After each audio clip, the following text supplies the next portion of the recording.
Olá, meus amigos, olá você, companheiro, companheira que nos acompanham aqui no programa A Vida Continua, você que tem nos prestigiado aí com seus reacts, eu agradeço muito e quero já me desculpar por não ter entrado no ar na última semana. Eu estive trabalhando na divulgação do Espiritismo em outras praias, fazendo outros trabalhos e não pude estar com vocês. Mas hoje estamos aqui para mais um tema.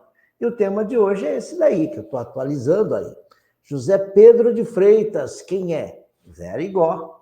Na nossa série sobre médiums, a gente fala um pouquinho do Arigó hoje e também sobre mediunidade. Assim a gente vai levando nessa tabela e tem muita coisa para ver ainda. Eu digo a vocês, nós nem sequer tocamos em 10% do que está aqui no Livro dos Médiuns de Allan Kardec, essa obra magistral, que é um maior compêndio, tratado sobre mediunidade. Podemos dizer que com Allan Kardec, mediunidade passou a ser um objeto de estudo, um fórum científico, que não se mistura com outras doutrinas, com parapsicologia, magnetismo. É um fenômeno paranormal, o fenômeno mediúnico? É, mas não significa sobrenatural. Então, hoje nós voltaremos a tratar desses assuntos que são fascinantes por natureza, né? Primeiro, eu quero já mostrar o que eu tenho hoje aqui de slide para a gente trabalhar. Eu tenho também uma página aqui para compartilhar com vocês. Nós já discutimos aqui que mediunidade é uma faculdade orgânica, ela é neutra também. Ela tem uma base no organismo, está muito ligada ao nosso sistema endócrino, sobretudo com a pineal ou epífise, que é uma glândulazinha que eu já mostrei para vocês, está bem aí no centro do cérebro, parece um feijãozinho lá naquele centro de memória, que não é memória, aqui é o centro accumbens, né? Não vamos entrar onde nós não somos doutores, mas posso dizer que mediunidade, portanto, é como uma faculdade que você adquire pelo esforço. Ah, é? Para quem não tem, se adquire aprendendo. Agora, e para quem já tem? Precisa saber controlá-la, porque ela veio de uma forma abrupta. Então, são vários aspectos que precisam ser tratados aqui. Para isso, eu trouxe um autor aqui, ó, que é o Gesiel Andrade. Hoje ele mora aqui em Mojimirim, ou foi para Vinhedo. Eu acho que se mudou para Vinhedo. Ele é um dos autores mais prestigiados aqui da editora Mensagem Esperança de Capivari. Eu já tive a oportunidade de trabalhar na revisão ortográfica, gramatical dos livros de Gesiel e muito pouco tive que fazer, porque ele escreve bem, escreve muito, muito bem, e além do que, ele nos poupa trabalho, né? Porque ele foi ao Livro dos Médiuns, fez um apanhado de tudo que está ali e colocou aqui na forma de perguntas e respostas. Allan Kardec e a mediunidade. Por exemplo, aqui ele pergunta, ele colocou a pergunta e colocou o ensinamento do mestre Allan Kardec. Quais as qualidades que uma pessoa precisa possuir para poder desenvolver e educar a mediunidade? Olha, Allan Kardec tratou de um modo muito prático essa questão, ensinando que para desenvolver a mediunidade precisamos, em primeiro lugar, uma boa vontade para servir de intermediário dos espíritos. Em seguida, paciência para ganhar habilidade e persistência para aprimorar e educar a aptidão. inata. Se ela for inata, você vai educá-la. Se não, você vai ter de conquistá-la. Além disso, com o exercício constante da mediunidade e com os resultados comprovados, vamos adquirindo segurança em transmitir as comunicações dos espíritos. Então, tá aí, um bom assunto para a gente começar hoje, vocês não acham? Eu vou começar com vocês agora na tela grande aqui. Estão me ouvindo bem? O microfone está pegando bem? Começar dizendo que a mediunidade sendo neutra, ela pode aflorar num homem letrado, sem cultura, um camponês, mas pode aparecer uma pessoa letrada, doutora, médica. Quer dizer, a cultura não é um fator aí que vai influenciar na mediunidade. Aliás, quando se quer autenticidade de fenômenos, os espíritos, talvez para chocar ainda mais os incrédulos, costumam fazer assim: olha, nós vamos passar aqui um poema de Shakespeare através do fulano de tal, que trabalha lá no meio rural, na lavoura, e nem sequer escreve bem o próprio nome. Então, ou então, como aconteceu à época de Kardec com Sage, a pronúncia. Ele trabalhava nas minas de carvão. Era um homem simples, modesto, mas ele pintava. E as suas pinturas eram feitas pelos espíritos. Ele era médium, chamado médium de psicopictoriografia, né? Vejam também, às vezes nós temos homens de formação acadêmica e também apresentam o fenômeno. E ele pode, inclusive, ser uma ferramenta muito útil na mão dos espíritos que querem trazer invenções, por exemplo, querem trazer obras muito complexas, querem trazer coisa que demanda um pouco de refino, né, do médium. Veja, eu me lembrei agora de Luiz Antônio Gasparetto, pena que eu não preparei nenhum slide dele. Mas se vocês não são assim tão jovens, vocês vão lembrar de Luiz Antônio Gasparetto, da família Gasparetto. A mãe Zíbia Gasparetto, o outro irmão de Luiz Antônio Gasparetto, o Irineu Gasparetto. Eles são de uma família aqui em Mogi das Cruzes, na Grande São Paulo, de empresários fabricando, se não me engano, um produto químico. E a dona Zíbia, médium. Quem não leu um romance de Zíbia Gasparetto? Zíbia Gasparetto desencarnou há pouco tempo. E depois do filho, Luiz Antônio Gasparetto, que também já desencarnou. Eles contribuíram muito para a nossa doutrina. É bem verdade que no final dos últimos anos eles estavam assim um tanto à margem da doutrina espírita, porque eles adotaram alguns tipos de comportamento que, do ponto de vista moral espírita, não estava certo. A dona Zíbia começou a produzir livros, e os livros dela saíam pela editora Consciência, lá no bairro do Ipiranga, em São Paulo. Os livros muito populares, alguns viraram peça teatral, Laços Eternos, O Amor Venceu. Me lembro de outros livros que eu mesmo li, passei para minha esposa, ela adorou. Mas nós não podemos cravar que eram obras propriamente espíritas. Luiz Antônio Gasparetto pintava. Eu me lembro dele, muito jovem, ainda, em São Paulo, nos anos 70, e ele frequentava a casa de uns amigos nossos, que nós também frequentávamos. E era lá no edifício Copan.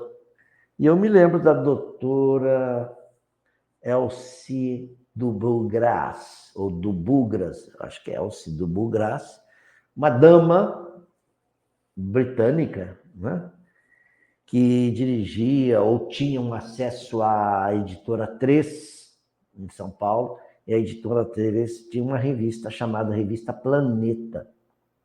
Olha os planetas de novo aqui. E a revista Planeta era versada nos assuntos ditos espíritas, paranormais, matérias desse tipo, né? Que atrai muita atenção de estudiosos. E o Luiz Antônio Gasparetto foi capa dessa revista e a doutora Elce do Bulgras levou para um tour na Europa. E o médium Luiz Antônio Gasparetto foi pintar quadros.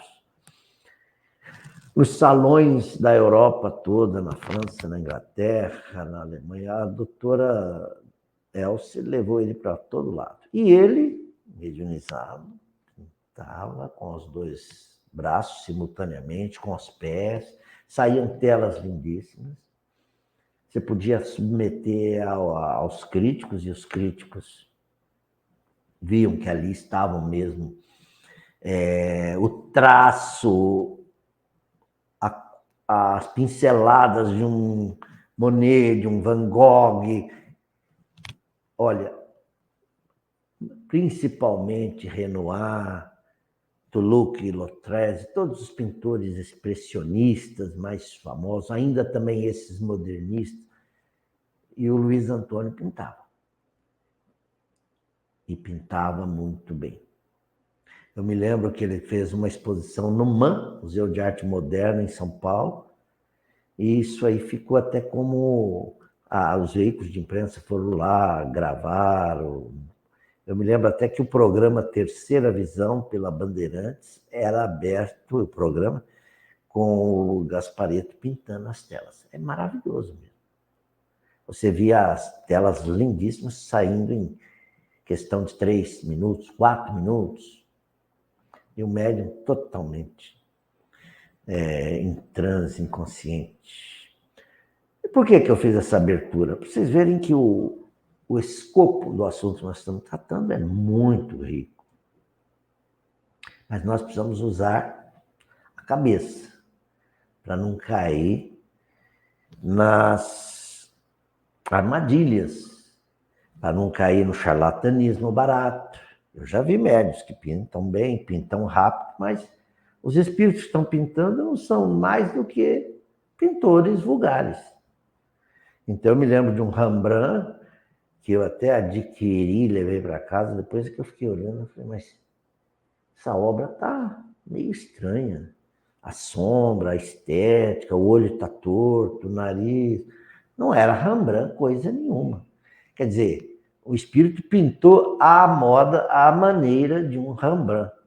E uma das qualidades do médium, aí a gente chega no que nós estamos falando aqui, quais as qualidades que uma pessoa precisa para desenvolver a mediunidade, etc., exercer, é humildade. Saber que não é um dom, você nasceu com uma coisa assim, é um privilégio. Não, os espíritos estão contando com você. Numa abertura que você tem, alguma coisa que está em você, que é uma abertura, quer dizer, uma liberação de energia específica, uma expansão do perispírito maior, que lhe permite pôr um pé do lado de lá e ter a percepção dos fenômenos. E a ideia de que você é melhor não é verdadeira, porque quem vem com uma mediunidade desse tipo, é uma mediunidade, às vezes, para tarefas, é para trabalhar, é para ganhar tempo. O espírito precisa se redimir de muita coisa. Dá-lhe uma enxada boa, afiada, para ele carpir mais depressa. É aquele médium que já faliu, já derrapou muitas vezes, e agora ele vem com a proposta de trabalhar bem, sério, disciplinadamente, servir ao seu semelhante, porque o médium ele presta serviço. Ele presta serviço de vários tipos. Ou ele doa fluidos, até fluidos curativos, nós vamos falar do Arigó daqui a pouco. Ou ele escreve mensagens de desencarnados e conforta famílias e divulga a mensagem da imortalidade. Ou ele escreve as receitas que espíritos médicos, podemos dizer isso, entre aspas, estão passando para os doentes. Tá? Há médiuns que intuem projetos. Podemos dizer que, às vezes, são, assim, trabalhos meio a meio. É do médium, é do espírito, portanto, é mediúnico, mas é também do espírito que está trabalhando, anímico. Dele mesmo, como espírito, ele também produz. Aí nós temos um fenômeno anímico, quando é só o espírito, sem interferência, sem influência ou contribuição de um espírito fora dele, mas também o mediúnico, quando você leva a cabo uma tarefa, um fenômeno que o espírito tomou parte. Você foi intermédio dele. Mas há os casos em que ambos participam. A gente costuma dizer, então, que se trata de fenômenos medianímicos. Mediúnicos mais anímicos, medianímicos. Então, cabe a gente estudar também, e o livro dos médiuns está aí, o que é um fenômeno mediúnico, o que é um fenômeno anímico e o que é um fenômeno medianímico. Tá bom? Por hoje tá bom? Por hoje tá bom, né? Também, eu já passei a vinheta, mas eu quero botar um pouquinho de música para a gente não perder o hábito da música, né? Não perder o hábito de cantar um pouco sempre, aliviar um pouco aqui as tensões. Eu trabalho muito com música.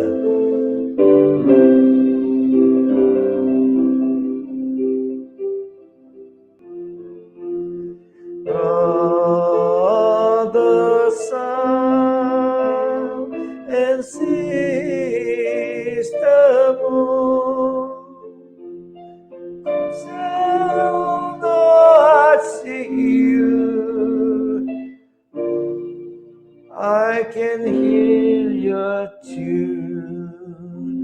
You are occupied with selfish misery.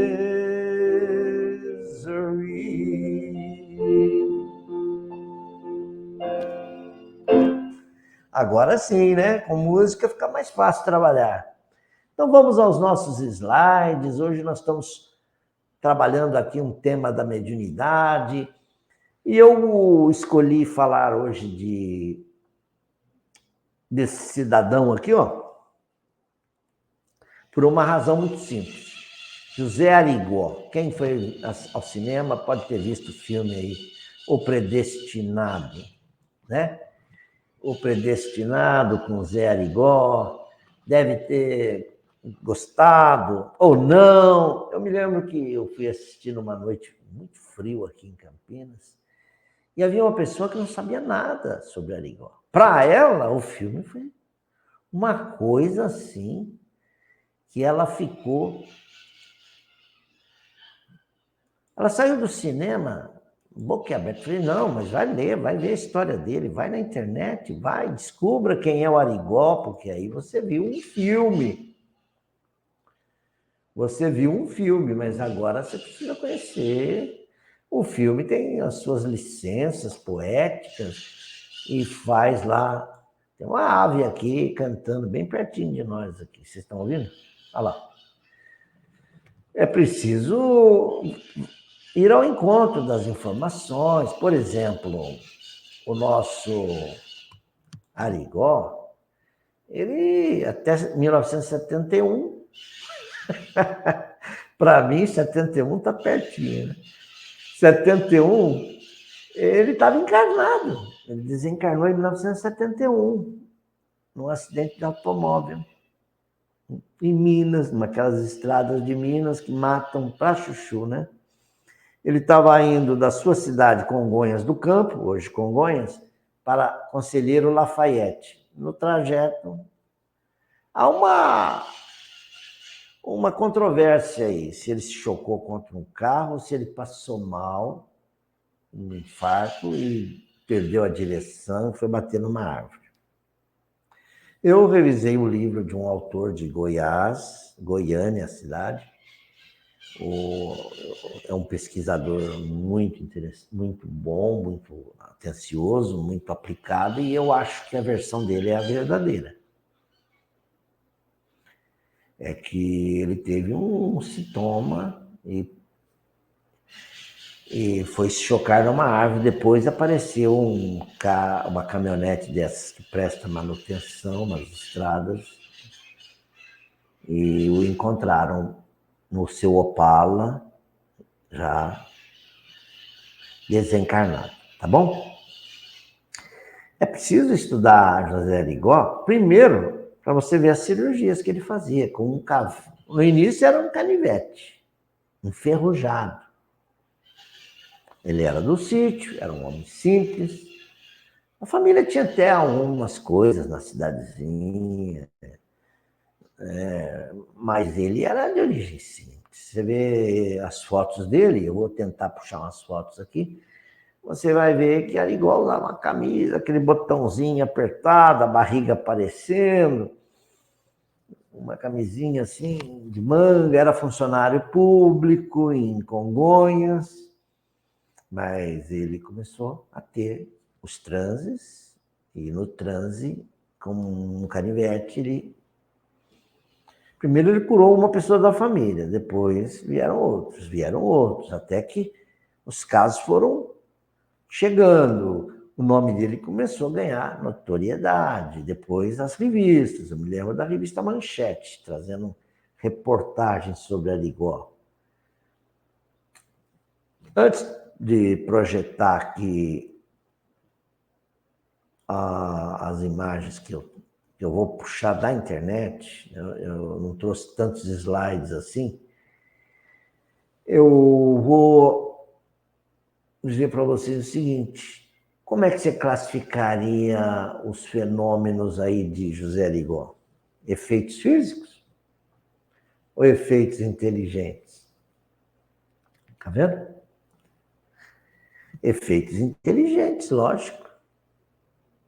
Efeito físico é quando não há nenhum tipo de mensagem intelectual envolvida. Uma pedra bate no telhado, tá, você vai dizer, os espíritos querem me importunar. Esse é o recado deles, mas eles não te passaram nenhuma informação racional, não tem. Pedras que caem, isso aí, não é? Ou então portas que batem, janelas. Mesmo os fenômenos com as irmãs Fox, que foi o começo dos fenômenos lá em Hydesville, nos Estados Unidos, lá no estado de Nova York, na cidade de Hydesville, é isso mesmo, condado de Hydesville ou Rochester. Os fenômenos lá das irmãs Fox, com os raps batidas na parede, não eram batidas ao acaso, eram batidas que quem está aí? Homem ou mulher? Se for homem, um toque. Se for mulher, duas. Tá. Você já morreu? Sim ou não? Sim é um. Você quer se comunicar? Fenômenos inteligentes, usando meios físicos, é diferente. O caso de José Arigó, o espírito logo se apresentou para ele. Dizia, olha, você vai operar, eu opero. Tá bom? Você é meu médico. Vamos? Quem é o senhor? E ele falou com aquele sotaque alemão. Adolf Fritz. Eu morri na Primeira Guerra Mundial. Eu era médico lá, aqueles médicos que trabalham no front. Uma bomba me atingiu, os estilhaços e eu morri. Estou trabalhando aqui no Brasil para adquirir créditos, vamos dizer assim. Créditos no bem. Porque quem espera do Dr. Fritz assim, uma alma generosa, boa, suave, como o Bezerra de Menezes, não. Ei, brasileiro! Pá! Fica quieto! Eu vou operar! Você não tem coragem? E já espetava o tumor e mostrava para a pessoa. Eu me lembro que vieram lá da NASA, em Houston, nos Estados Unidos, vieram uns pesquisadores chefiados por Puharich, Dr. Puharich. Ele ficou um pouquinho no Rio e depois de caminhonete foi para Congonhas do Campo. O livro que eu revisei conta tudo isso. Depois eu dou o nome para vocês. Ele chegou naquela cidadezinha e falou: nós viemos parar aqui para fazer o quê? Saímos da NASA para vir nesse fim de mundo. Aquela cidadezinha humilde, de paralelepípedo, aquelas casas ainda quase que no estilo colonial, imperial, Congonhas. Eu não estou falando errado, não? Porque em Congonhas do Campo também tem a igreja, né? As igrejas barrocas do tempo do Aleijadinho, com as estátuas dos profetas. Não? Os profetas estão lá retratados, esculpidos em pedra-sabão pelo Aleijadinho, um brasileiro. José Francisco Lisboa, né? Não era o nome dele. Que tinha lepra e as extremidades já estavam carcomidas, ele enfaixava e segurava lá o cinzel e o martelo e concluiu aquela obra lindíssima em Congonhas do Campo. E Arigó começou a operar e vieram esses pesquisadores da NASA, Dr. Puharich. E olha, nós temos uma dona Leida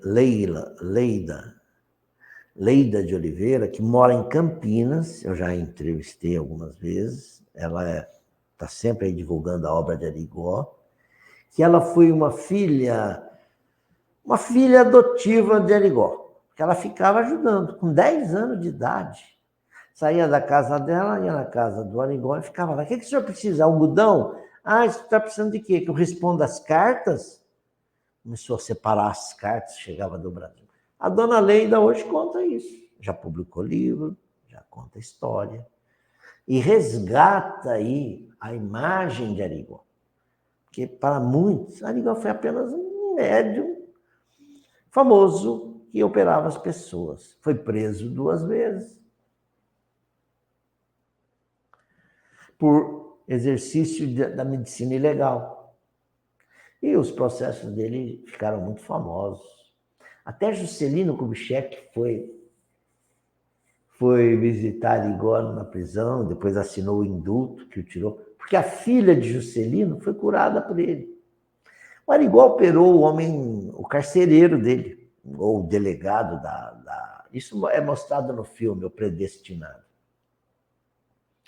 Mas o que eu quero mostrar é que o fenômeno, embora seja assim tão chocante, visível, parecendo ser coisas assim brutais, né? Mas não. As cirurgias de José Arigó, elas têm a hemostasia, ou seja, não há hemorragia, o sangue não fica rolando para todo lado. De vez em quando, um pinguinho de sangue, a pessoa tirava, punha no olho lá e tirava uma gota, muito pouco. Anestesia total, porque as pessoas não sentiam dor. Você fala, não, será que não? A pessoa faz assim, ela está com medo. Vem alguém com uma tesoura para você, começa a enfiar aqui, você vai falar, opa, onde vai essa tesoura?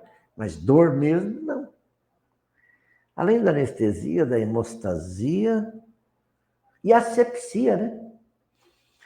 Ele não usou éter em nada, ninguém não está com luva. Como é que pode? Ele tira um canivete de uma lata de goiabada velha que está lá, com outras coisinhas lá, e começa a trabalhar.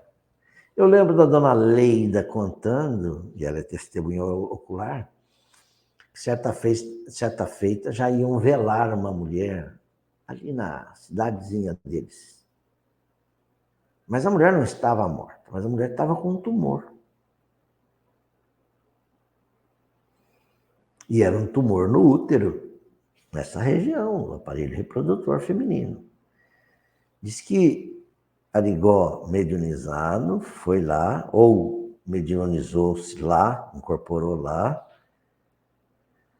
afastou as pessoas, levantou as vestes da mulher, que já estava praticamente moribunda, introduziu a mão na sua vagina, foi até o útero, tirou um tumor enorme, colocou logo numa bandeja. Dali a pouco cessou a febre da mulher, os sintomas, e a mulher recuperou a saúde.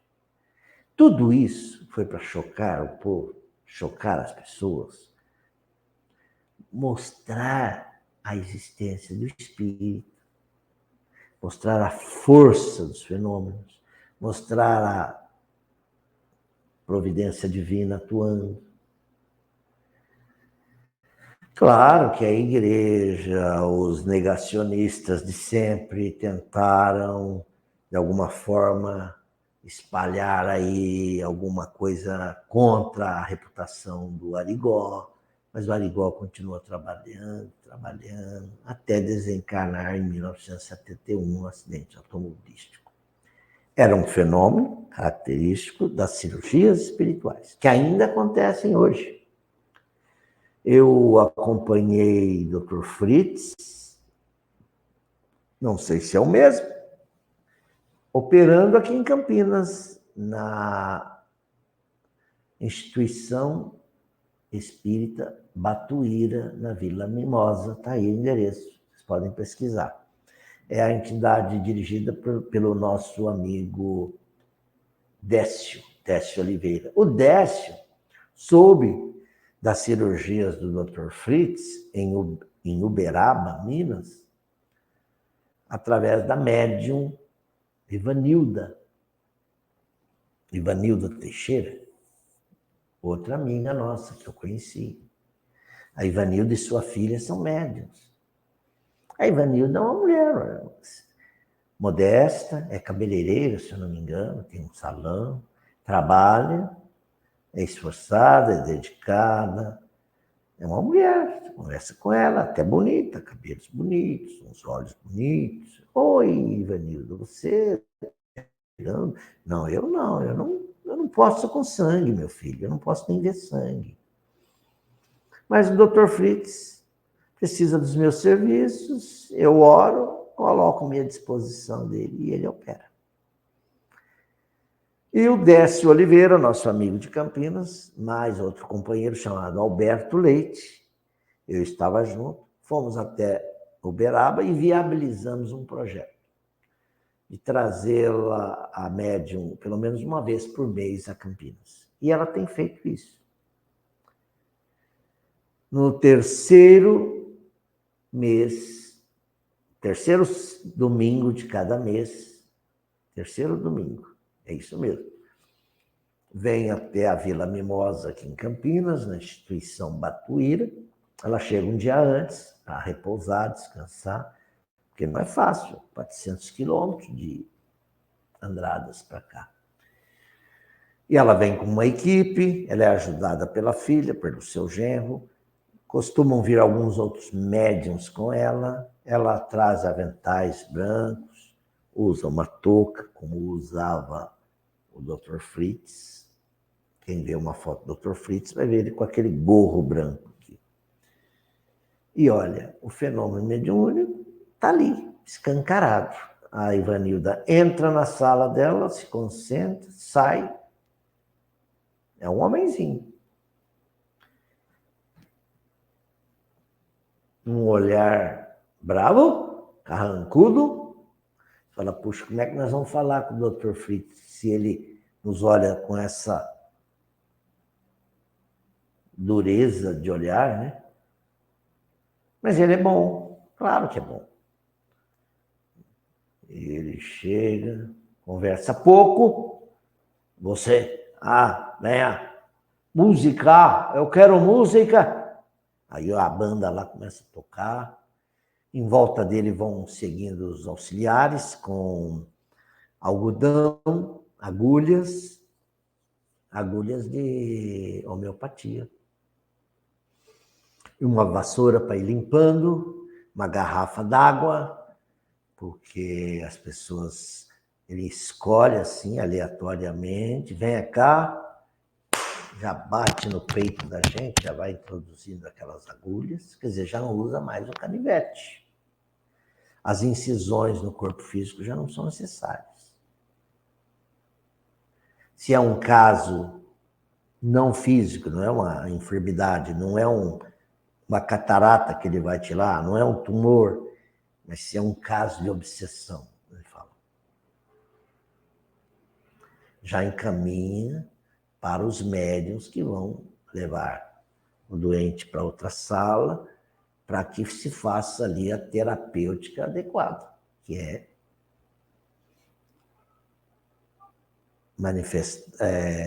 conversar com o espírito que está ali importunando, perturbando aquela pessoa, o obsessor, que a gente chama vulgarmente de obsessor. E depois se descobre tanta coisa, que o obsessor não é tão obsessor assim, que ele também é vítima, que ele não é algoz, então é assim. Meus amigos, para não ficar muito longo, eu vou direto aqui à página que eu pedi para vocês, que eu prometi mostrar. Não é nada que segredo, não. Todo mundo pode fazer o que eu estou fazendo. É que eu vou tentar falar em cima dessas imagens aqui. Zé Arigó são imagens que estão, o nome dele é José Pedro de Freitas, né? José Pedro de Freitas. Nasceu em 18 de outubro, Congonhas do Campo, dia do médico, inclusive. Olha ele operando. E esse aqui é o Dr. Puharich. É isso mesmo, lá da NASA. Aí, olha o jeito dele. Olha o bigodinho dele. E o ator que fez aí o Arigó realmente fez muito bem, né? Eu não me lembro o nome dele agora, mas ele atuou. Olha ele preso. Ele ficou preso na cadeia da cidade vizinha. Olha ele aqui com a dona Leila. Eu não falei para vocês da dona Leida com D. A dona Leida, que escreveu inclusive livros sobre ele. Ela era pequenininha e foi crescendo com ele. Olha ele aqui atendendo as pessoas. Também distribuía gêneros. Fazia caridade no seu amplo sentido. Aqui, ó, Museu de Congonhas, não é mais Congonhas do Campo, mas em Congonhas está lá. Uma foto dele, essa foto está no museu. Museu da Imagem e Memória em Congonhas do Campo. Zé Arigó, Dr. Fritz e eu. Tá vendo? Era questão de segundos, 1 minuto, ele já tinha tirado o ipterígios e mostrava para o pesquisador da NASA. E o que você acha que isso é? Que isso aqui é tripa de galinha? Dava uns pitos ainda, hein? Eu podia mostrar mais imagens hoje para vocês. Aqui o ator que fez Arigó. Doutor do Além e Cirurgia. E aconteceram muitos fenômenos. Chico Xavier esteve lá e quase que o Arigó operou o Chico. Chico, quer que eu te cuido, que eu trato desse olho aí? Chico falou, não, obrigado. Porque, doutor, se você me opera desse olho, o mal depois passa para o olho de lá, porque o meu é kármico, doutor. Olha essa foto aqui. Olha ele aqui.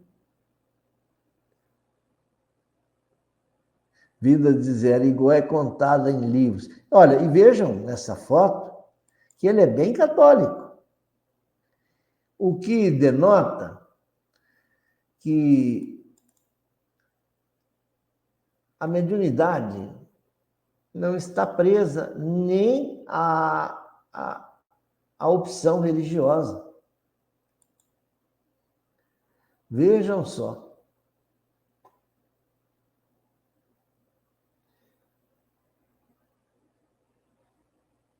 Mas é importante dizer, aquelas pessoas que estão enfrentando enfermidades graves e que estão buscando uma solução. Desespero, quero viver.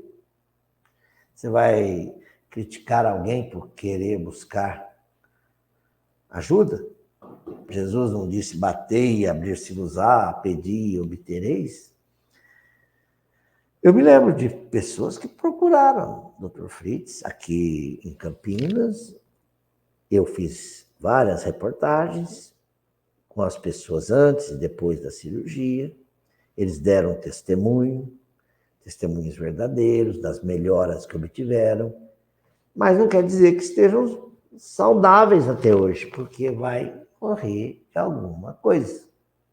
O importante, então, não está em receber o benefício aí da cirurgia ou não, está em se transformar. Como eu já falei, em Palmelo, quantas pessoas foram a Palmelo?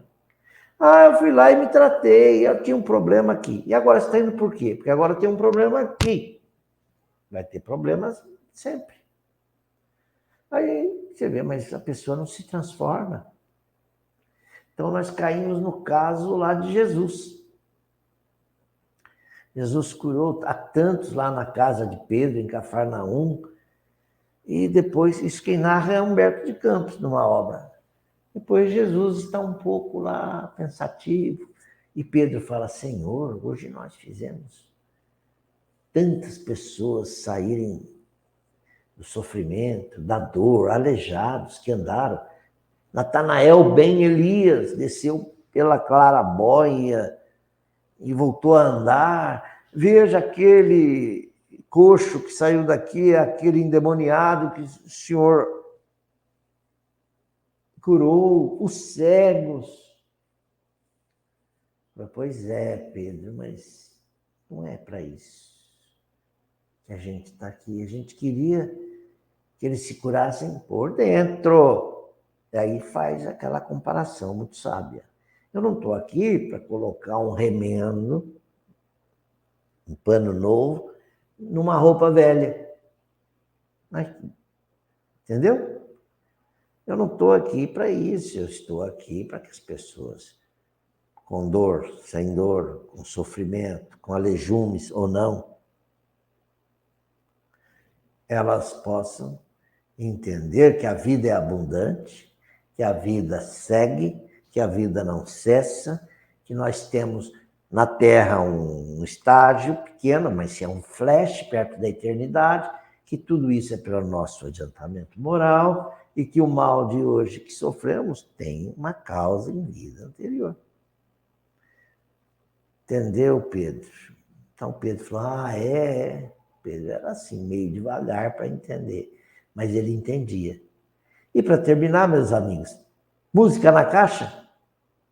Choraram a minha morte, tive flores, tive velas, tive até fita amarela, com bonita inscrição. Quem disse que eu morri conhece a eternidade,